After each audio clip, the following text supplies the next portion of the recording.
बिस्मिल्लाहिर्रहमानिर्रहीम। अस्सलाम वालेकुम। Welcome back to RF kitchen diaries. उम्मीद है कि सब लोग खैरियत से होंगे। आज हम बनाने जा रहे हैं रमज़ान स्पेशल एक रेसिपी जो कि है नूडल्स कबाब। रमज़ान में जैसे कि सबकी ये ख्वाहिश होती है कि उनको कम से कम टाइम किचन में गुजारना पड़े और झटपट वो सब चीज़ें तैयार कर लें, तो नूडल्स कबाब भी बहुत ही झटपट और बहुत ही जल्दी रेडी हो जाने वाली रेसिपी है और बहुत ही मज़े के बनते हैं। तो चलिए इसको बनाना स्टार्ट करते हैं। लेकिन अगर उससे पहले आपने चैनल को सब्सक्राइब नहीं किया तो सब्सक्राइब कर लें, बेल आइकन पे क्लिक कर लें ताकि आने वाली हर नई वीडियो का नोटिफिकेशन आपको मिलता रहे। तो चलिए वीडियो को स्टार्ट करते हैं और देख लेते हैं कि हमें नूडल्स कबाब बनाने के लिए कौन कौन से इंग्रेडिएंट्स चाहिए होंगे। यहाँ पर मैंने लिए हैं आधा किलो आलू जिनको मैंने बॉईल करके मैश कर लिया है। 2 पैकेट मैंने लिए हैं नूडल्स के, इनको भी मैंने बॉईल कर लिया है। नूडल्स को मैंने बहुत ज़्यादा तोड़ा नहीं है, बहुत मोटा मोटा सा ही बस मैंने इसको तोड़ के बॉईल किया है ताकि इसके जो स्ट्रैंड्स हैं वो लंबे लंबे ही रहें।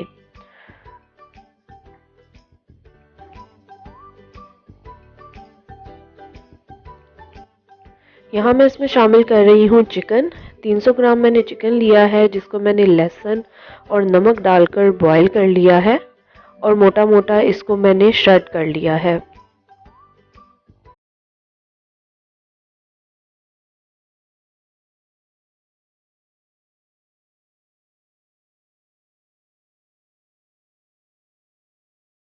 यहाँ पर मैंने ली है गाजर, 2 अदद गाजर ली है मैंने बड़े साइज़ की और इनको मैंने बारीक बारीक चॉप कर लिया है। गाजर को हम कद्दूकश नहीं करेंगे क्योंकि कद्दूकश करने से वो पानी छोड़ जाती है, तो उससे आपके कबाब जो हैं वो टूटेंगे और नरम हो जाएंगे और उनका टेस्ट भी अच्छा नहीं आएगा। तो इसलिए मैंने इनको बहुत ही बारीक चॉप कर लिया है। यहाँ पर मैं ले रही हूँ बंद गोभी, तकरीबन 1 से 1.5 कप बंद गोभी ली है। इसको भी मैंने बारीक बारीक काट लिया है, वो भी इसमें शामिल कर देंगे। शिमला मिर्च ली है मैंने तकरीबन 1 कप। शिमला मिर्च को भी बहुत बारीक मैंने काट लिया है। आप वेजिटेबल्स को कम ज़्यादा कर सकते हैं, लेकिन बहुत ज़्यादा वेजिटेबल्स भी हम इसमें ऐड नहीं करेंगे क्योंकि उससे इसकी बाइंडिंग जो है फिर वो अच्छे तरीके से नहीं होगी।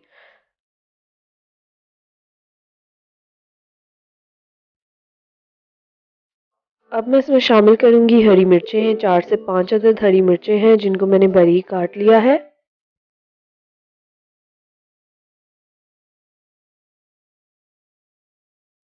1 टीस्पून ली है मैंने यहाँ पर कुटी हुई लाल मिर्च। 1 टीस्पून लेंगे हम काली मिर्च का पाउडर।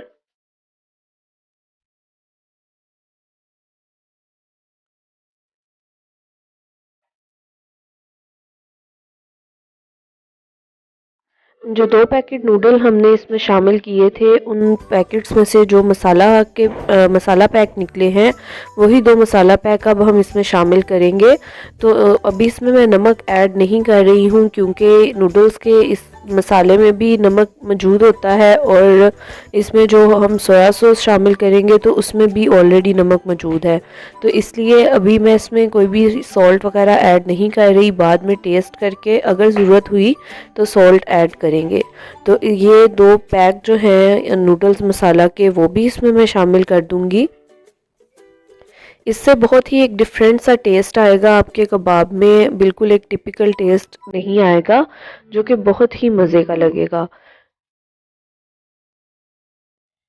अगर आपको इसका टेस्ट पसंद नहीं है तो आप स्किप कर सकते हैं, लेकिन ये डालने से टेस्ट बहुत ही डिफरेंट और मज़े का लगता है। तो मैं आपको यही रिकमेंड करूँगी कि आप ये ज़रूर डालें। इसी तरह से इसमें हम शामिल करेंगे सोया सॉस। 2 टेबलस्पून ली है मैंने सोया सॉस और 2 टेबलस्पून ही हम इसमें डालेंगे चिली सॉस।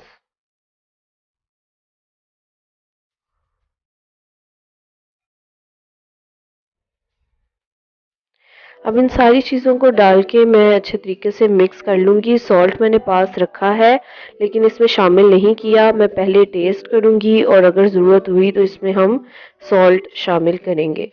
तो यहाँ पर मैंने सारी चीज़ें अच्छे तरीके से मिक्स कर ली हैं। नमक की मुझे ज़रूरत फ़ील नहीं हुई, इसलिए मैंने एक्स्ट्रा नमक इसमें ऐड नहीं किया। तो ये हमारा मटेरियल जो है ये रेडी है। अब हम इसके कबाब बनाएंगे। तो सबसे पहले हम यहाँ पर इसके बना लेंगे छोटे छोटे बॉल्स। मैंने यहाँ पर एक कटोरी में थोड़ा सा ऑयल लिया है, हाथ पर ऑयल लगाते जाएंगे और इसके बॉल्स बनाते जाएंगे ताकि ये हाथ पर ना चिपके। और यहाँ पर मैंने ले लिया है शामी कबाब का जो मोल्ड मिलता है मार्केट में, वो लिया है और इसके अंदर हम डालकर इसको कबाब की शेप देते जाएंगे। अगर आपके पास मोल्ड ना हो तो आप हाथ से भी इसको शेप दे सकते हैं और अगर आप चाहें तो आप इसको कोई भी और शेप भी दे सकते हैं। तो इस तरह से हम इसके कबाब बनाते जाएंगे।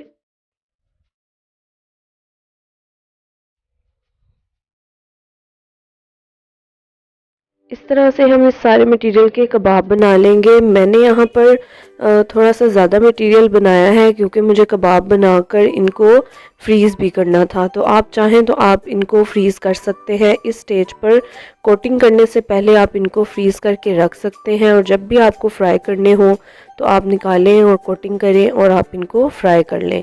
तो यहाँ पर मैंने लिया है मैदा। मैदे में इसको मैं कोट करूँगी। मैदे में कोट करने से ये बहुत ही क्रिस्पी से बनेंगे। मैदा कोट करने के बाद हम इसको कोट करेंगे अंडे में। अंडे में डिप करेंगे और अब हम इसके ऊपर लगाएंगे ब्रेड क्रम्स। तो जिस हाथ से आपने अंडा लगाया होगा उस हाथ से आप ब्रेड क्रम्स ना लगाएं क्योंकि उससे फिर आपके सारे ब्रेड क्रम्स जो हैं वो ख़राब होंगे। तो ड्राई हैंड के साथ आपने इसके ऊपर ब्रेड क्रम्स कोट करने हैं ताकि वो अच्छे तरीके से कोट हो सकें। तो इस तरह से बाकी सारे कबाब्स पर भी हम ये कोटिंग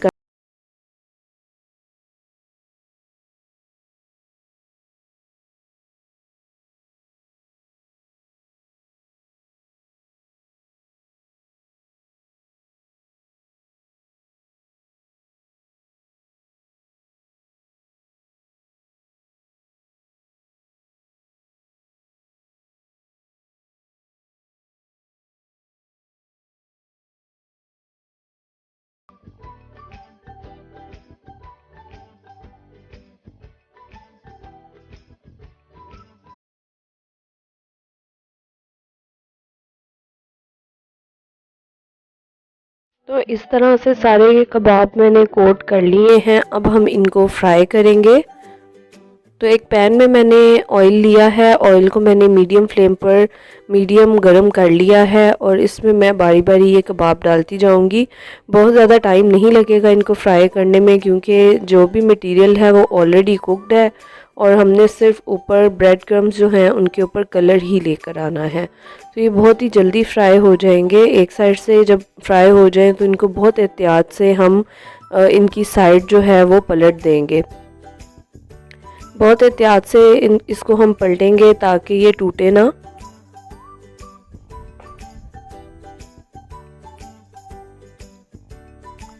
तो आप देख सकते हैं कि एक साइड से ये कितने अच्छे तरीके से ये पक गए हैं और कितना खूबसूरत गोल्डन ब्राउन सा कलर इन पर आया है। इसी तरह से इनको हम दूसरी साइड से भी कुक कर लेंगे। तो यहाँ पर हमारे नूडल कबाब रेडी हैं जो कि बहुत ही टेस्टी और बहुत ही मज़े के बनते हैं। तो आपने देखा कि कितने झटपट और कितनी जल्दी ये बन जाने वाले कबाब हैं। मुझे उम्मीद है कि आपको ये वीडियो पसंद आई होगी। अगर आपको वीडियो पसंद आई है तो वीडियो को लाइक कर दें, ज़्यादा से ज़्यादा शेयर कर दें। आप हमें सपोर्ट कर सकते हैं वीडियो को शेयर करके, चैनल को सब्सक्राइब करके। तो अगर आपने चैनल को अभी तक सब्सक्राइब नहीं किया तो सब्सक्राइब भी कर दें और बेल आइकन पे क्लिक भी कर दें ताकि आने वाली हर वीडियो का नोटिफिकेशन आपको सबसे पहले मिले। तो उम्मीद करती हूँ कि आपको ये रेसिपी अच्छी लगी होगी। इससे पहले भी मैं रमज़ान के हवाले से बहुत सारी रेसिपीज़ शेयर कर चुकी हूँ जिनका लिंक मैं डिस्क्रिप्शन बॉक्स में दे दूँगी। इसी के साथ मुझे इजाज़त दें। अपना बहुत सारा ख्याल रखिएगा, दुआ में याद रखिएगा। अल्लाह हाफिज़।